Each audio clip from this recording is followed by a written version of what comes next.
In our today's videos, we are going to discuss about the rise of liquid in capillary tube. In our previous videos, we have seen why the liquid rises inside the capillary tube because of out, outer surface is greater than inner surface. So whatever may be the outer pressure, that outer pressure is greater than inner pressure. That's why the water rises inside the capillary tube. We have seen it. Now today's videos we have to discuss about the rise of capillary tube in rise of liquid in capillary tube. Now in this article here we are considering a glass tube. So this one is the glass container, and in that glass container we are taken here liquid, and into that liquid capillary tube is deep. So such type of capillary tube is there. It is in cylindrical form. It has very small diameter. So this capillary tube dipped into the water. While this capillary tube dipped into the water, then this water rises inside the capillary tube. See here, the water is moving up to this point. So from the surface to up to this point, this is called as height. So H stands for here what? So here H is called as liquid column. Liquid column. Liquid column means what? When liquid rises inside the capillary tube, then whatever may be the height up to this point from the surface, so that H is stands for liquid column. Now see here, when this capillary tube dipped in the water, then its meniscus is, then we know what type of meniscus is there. So when we dip capillary tube inside the into the liquid, then what happened? Then this meniscus is concave type. We have seen we get meniscus in concave type at which condition? When we dip this capillary tube inside the water. So our meniscus is concave type. Now see here, a surface tension force acting at the point of contact. So this one is the point of contact, and this small r stands for what? It is a radius of capillary tube.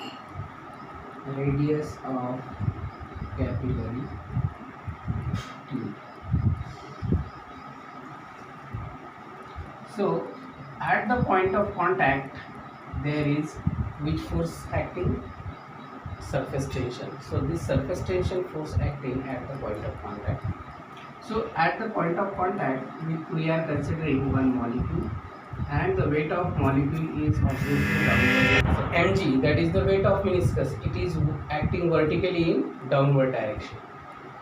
So see here, if the surface tension force acting on this point of contact, then this surface tension resolved into two components, and we know the resolution.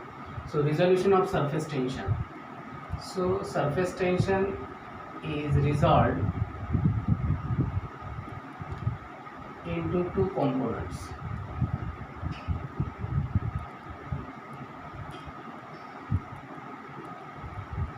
See here, which are there?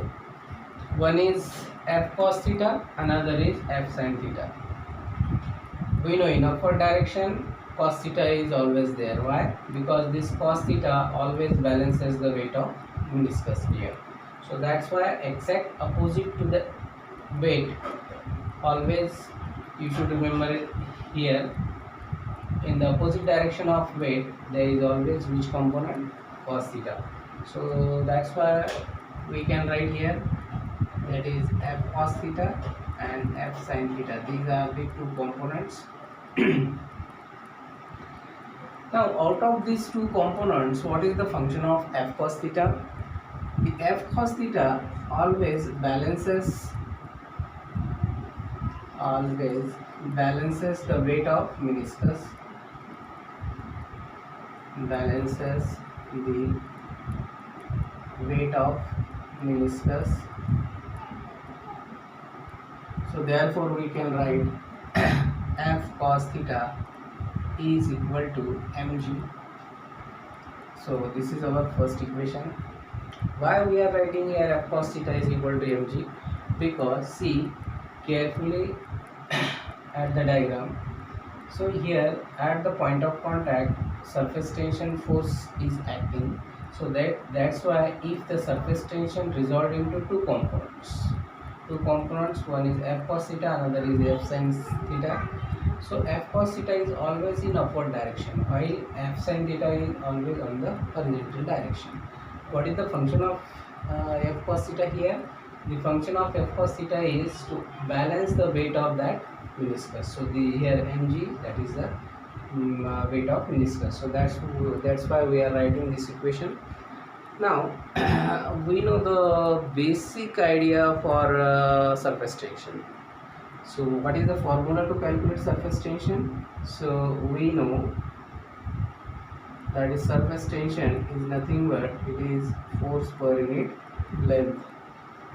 Okay, but what about the length? If the meniscus is concave, then what is the length of that meniscus? See here, this meniscus, when it is concave, it means that it looks like as a loop. So loop means what? Just it is a circular path, and if there is a circular path, then we can consider the length of that meniscus is 2 pi r. Don't confuse here. Why we are taking 2 pi r? Because this is the length of that meniscus, and meniscus is in concave nature. So when meniscus is concave nature, it means that it forms a loop, and loops means what? Circle. So that's why we are using the length of meniscus here, or the length of concave meniscus is 2 pi r. So that's why we can write here T is equal to F upon 2 pi r. So therefore the value of force will be T into 2 pi r, equation number 2. See what we done here in equation 2. We can calculate here the value of force. So F is equal to surface tension into 2 pi r. Now see here, water is there. It means the density of water we can consider rho. So rho means what? Density of water, and we know how we can calculate the density. So density of water can be calculated by using which formula? That is density is equal to mass per unit volume. So therefore rho is equal to m upon v. So density of liquid is equal to mass per unit volume. Now what about the volume? So volume of the cylinder, because this capillary tube looks like as a cylinder. The shape of, or we can say whatever may be the capillary tube, it looks like as this, and this means what? It is a cylindrical form. So capillary tube is also in a cylindrical form. So that's why we can take here volume of cylinder, and we know obviously volume of cylinder, the volume of cylinder is equal to, that is pi r square into h. Pi r square into h. So see here, putting here the volume of cylinder, so therefore rho is equal to m upon pi r square into h. Therefore the value of mass is equal to rho into pi r square into h. This is equation number 3. Now what we done here? Just see here, in equation 2 we already calculate the value of F, and in equation 3 we calculated here the value of M. M stand for what? Mass of the liquid. See here, small m is there, then capital F is there, so we can put the value of capital F and small m in equation number 1. So put the value of capital F and small m in equation 1. So equation 1 is f cos theta is equal to mg. So instead of f, we are putting what? The value of f, that is t into 2 by r. This cos theta is equal to, instead of this m, we know the value of m, that is rho into pi r square h into g. Okay. So after substituting the value of capital F and small m in equation number 1, then what we get, see here. Common term, that is pi get cancel, 1r get cancel. Then the value of t is, so therefore value of t is equal to h, remaining terms, that is 1r is there, r, h, this one is rho and g upon 2 cos theta. So these are the remaining terms. So this is the value of surface tension. Means to calculate the surface tension in case of capillary tube, so we can use this formula, that is r t is equal to RH rho g upon 2 cos theta. Now instead of this surface tension, if we want to calculate the height, that is the height of liquid column, so in this case what happened? So to calculate liquid column, height of liquid column, so this formula becomes, that is to calculate f, so therefore h is equal to, this 2 theta is there, that is 2t cos theta upon r rho g. So this is equation number 5.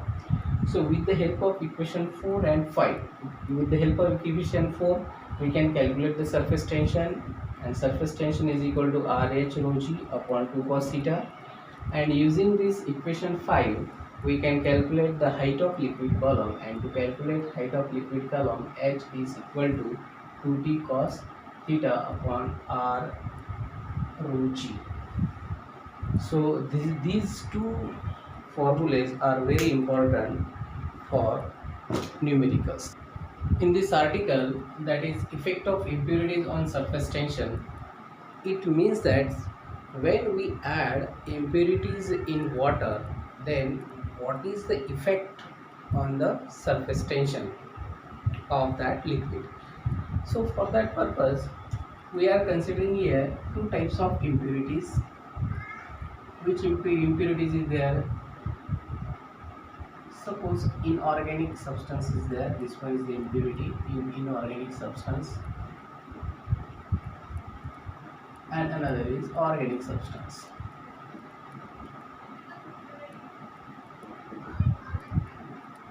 So when we add inorganic substance in liquid, then it is called as impurity.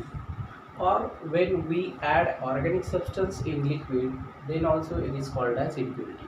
Now see what happened actually when inorganic substance is added or organic substance is added in a liquid. Now see, suppose first example we are taking, or first substance we are taking inorganic substance, and obviously we are familiar with this inorganic substance. Inorganic substance means which substance is there which are highly soluble, means when we add that substance in water, then it immediately dissolves. So such type of substance, that is called as inorganic. So inorganic substance, let us consider it is highly soluble. It is highly soluble. So which substance is inorganic? Means which substance is highly soluble, which substance can completely dissolve in water. Let us take NaCl. So one example is there, suppose NaCl. So this substance is inorganic substance. Why? Because it is highly soluble in water. So it completely dissolve in water. So that's why it's called as inorganic substance. So what happens if inorganic substance is added to the water? See here, the surface tension of water or of liquid increases. Here liquid means what? Water. The surface tension of water increases. Why surface tension of water increases, or when the surface tension of water increases? When you add inorganic substance in water. See here, the surface tension of water is 72 time per centimeter. But when we add inorganic substance like NaCl, then the surface tension of water after adding NaCl is 84 dyne per centimeter. It means that after adding inorganic substance, surface tension of water increases. So before adding, it is 72 dyne per centimeter. After adding this inorganic substance like NaCl, it becomes 84 dyne per centimeter. Now let us see, instead of inorganic substance, if we add organic substance, then what happened? So second, for organic substance, we know the meaning of organic substance. Organic substance means what? Organic substance means which are weakly soluble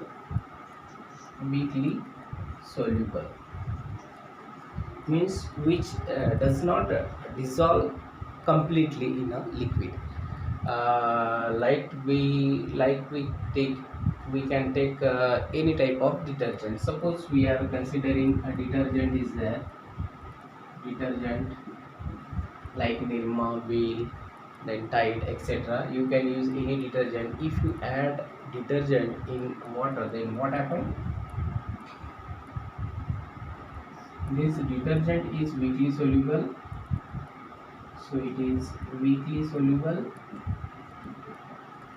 So such type of substance is added in liquid, then what happens? The surface tension of water decreases. See here, when we add organic substance in water, then surface tension of water decreases. It means that we know the surface tension of water, it is 72 dyne per centimeter. After adding organic substance, then the surface tension of soap solution. So after adding detergent into the water, it means it becomes soap solution. So the surface tension of soap solution is 32 dyne per centimeter. So listen carefully here. Before adding organic substance in water, the surface tension of water is 72 dyne per centimeter. But after adding this organic substance like detergent, so then the surface tension of that soap solution becomes 32 dyne per centimeter. So according to this, we can conclude that when we add organic substance in water, then the surface tension of water decreases. And here in case of inorganic substance, when inorganic substance is added to the water, then its surface tension increases. So these are the effect of impurities on surface tension. If you add inorganic substance, then obviously surface tension of water increases. If you add organic substance, then obviously the surface tension of water decreases. Now what happens if we give temperature to the water? See here, what is the effect of temperature on surface tension of water? So for that purpose, we know if we boil water, then the surface tension of water decreases. So according to that, we can conclude if we increase temperature, if, if the temperature of water increases, then the surface tension decreases. It means that the surface tension of cold water, obviously it is greater than the surface tension of hot water. It means that if we increases temperature of the water, but in case of molten cadmium and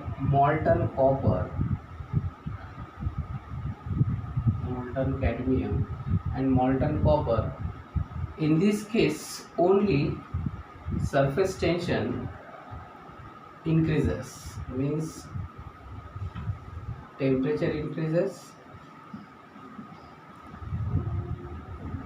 then surface tension also increases.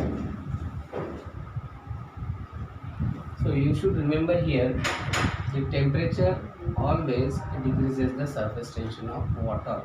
If the temperature of liquid goes on increasing, then the surface tension of that water decreases. Here, but one thing is remembered here, the molten cadmium and molten copper, in these two cases, if temperature increases, then surface tension also increases. Thank you.